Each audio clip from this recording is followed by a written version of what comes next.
नमस्कार दोस्तों, आपका फिर एक बार स्वागत है मेरे YouTube चैनल भारत की बात में। मैं हूं आपका दोस्त और दोस्त भास्कर।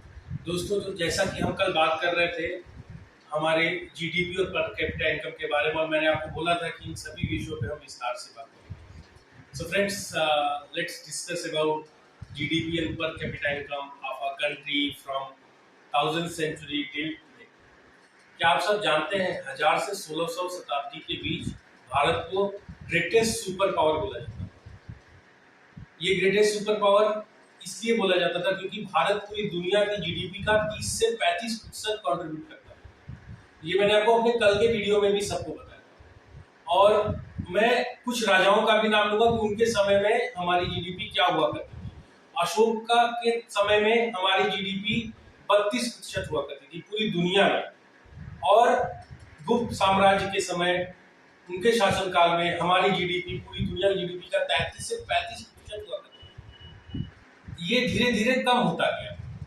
1600 शताब्दी के बाद ये 35% 24% हो गया, जो मुगलों का शासन था। उसके बाद जब अंग्रेज आए 1700 शताब्दी में, उनका एक पत्रकार है, ब्रिटिश पत्रकार था, उसने अपने एक लेख में लिखा था कि इंडिया का टोटल जीडीपी दुनिया की जीडीपी का 25% है।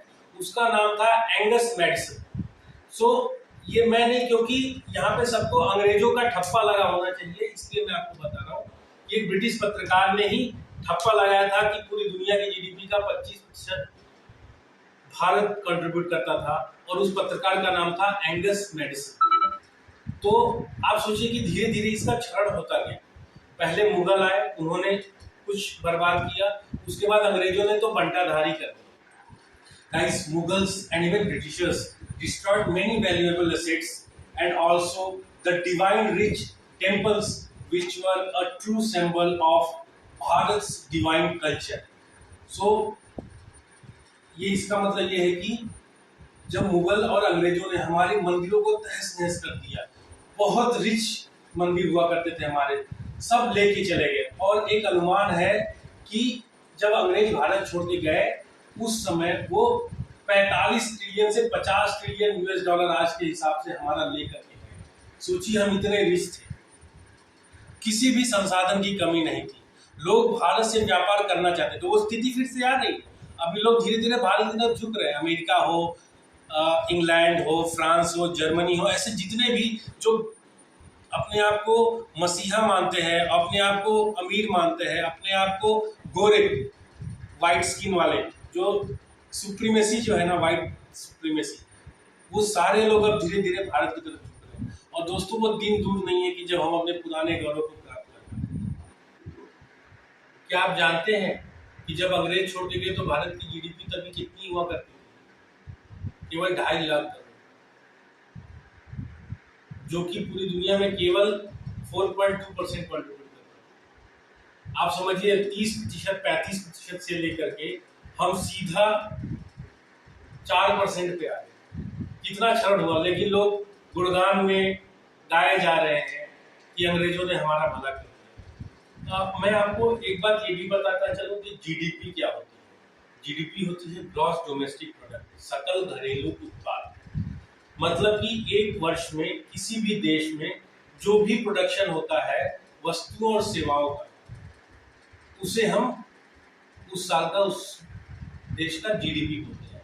मतलब आसान भाषा में समझे तो कितना सामान बेच पाते हैं पूरे वर्ष में एक देश में, वो उसका जीडीपी निकलता है। ऐसे ही अगर हम जीडीपी के मामले में देखें तो हम अभी नंबर 1 हुआ करते थे, अभी हम नंबर 5 पर है।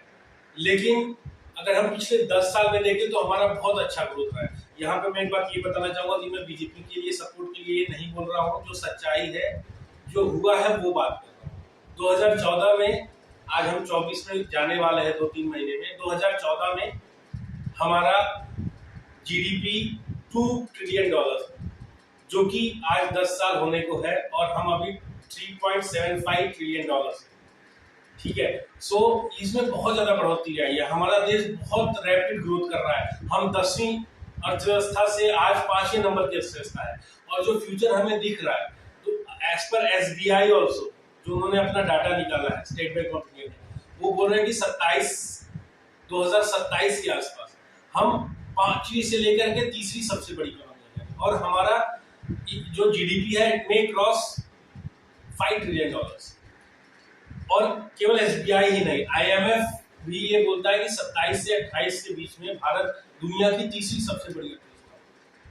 तो हम बहुत अच्छी तरक्की कर रहे हैं, हमारी इसमें बहुत मेहनत, और इसमें सबने काम किया है, किसी एक ने नहीं, हर कोई इसमें अपनी मेहनत करता गया है। जो भी प्रधानमंत्री है, जो भी लोग आए, थोड़े भ्रष्ट थे, थोड़े कम भ्रष्ट थे, लेकिन सबने कुछ ना कुछ देश में कर दिया, और इसकी वजह से ही हमारे यहाँ तक पहुंचे, उसमें सबका योगदान। So friends, let's move to per capita income. Per capita income क्या होता है, मैंने आपको कल भी बताया था कि सपोज एक देश है, उसका 100 रुपए का इनकम, और उस देश में 100 परिवार रहते हैं, तो पर कैपिटा इनकम, क्योंकि ये एवरेज होता है हर हाउस होल्ड का, तो 1 रुपया निकल के आएगा। तो 1600 शताब्दी के आसपास जो पर कैपिटा इनकम था वो $1304 था। मतलब आज के मुकाबले कर देखें तो उस जमाने में 1,08,000 का एवरेज हुआ करता था, हर घर का इतना इनकम हुआ करता था एवरेज में, जो कि अंग्रेजों में आपको पता है कितना घर छोड़ के गए थे? अंग्रेज हमें छोड़ के गए थे 249 रुपए 60 पैसा पर कैपिटा इनकम। आज हमारा पर कैपिटा इनकम 2,16,000 के पार चला गया। हम बहुत आगे बढ़ रहे हैं, बहुत तेजी से आगे बढ़ रहे हैं, और बहुत जल्दी हम अपने पुराने गौरव को प्राप्त कर सकेंगे।